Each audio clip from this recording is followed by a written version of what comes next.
What are y'all doing today? I'm getting ready to make a black walnut charcuterie board, and I kind of wanted to bring you guys along on the process here. So I make mine out of live edge. You can see how these are all live edge. And my first step is I have to find the right board for the application. There's a lot to it, okay? So these were the slabs of walnut that I had here. And I like all three of them. They would make great boards. The problem that the process I have of limiting which one I want to use is, see, I love the look of that. That's nice, this natural, with the natural taper here. But they got this monster knot here, okay? And it's a charcuterie board, so I can't epoxy it, okay? So I'm not going to use this one. And then I saw this one, and this one's got a beautiful grain structure. And what really drew me in is this center, this oval-looking grain here, okay? Because you got to figure I'm going to have a handle somewhere over here. But I don't like on how thick this bark is. It comes to the edge here, okay, which is beautiful. But I think this would be suited for more of a table sort of item. So what we're going to do is I chose this board here. All right. This is a $40 chunk of black walnut here. And what I do is I look at the board and I let it talk to me. So you could see how I kind of have a drawing.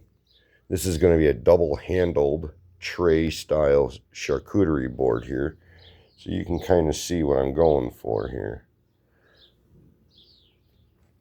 I don't want to do anything like that with knots nearby, okay? Because if I cut a handle and I come near this, that's going to cause a very bad split there possible down the road. So that's another thing. I got to look for spots where it might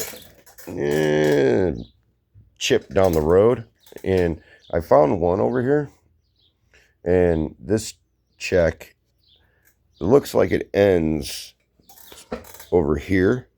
You can kind of see that right there. All right. So what I did was I kind of separate with a little screwdriver, and I force glue into that seam as far up as I can. I try to work it in with this thing. Okay, so as the gaps open, I go in there and I try to force this in as far as I can. And now I had to clamp it. Since it's kind of a, if you look, it's an angled live edge. So I have to clamp it the best I can, but then I have to force a wedge or a shim into here to really push that seam together. All right, and then I take just a damp cloth and I wipe off the glue. Like, you can't see any glue really. So that's going to be strong enough to where I don't think it'll cause a problem down the road. But that's what we're doing today, and I will keep you posted. My next step is I'm gonna look at this, okay, and I'm gonna make sure, I'm gonna try a couple different other handle ideas out that I have, and then I'll show you the one I finalize on, and then we will get to cutting. So till the next episode, everyone, happy farming, y'all. Later.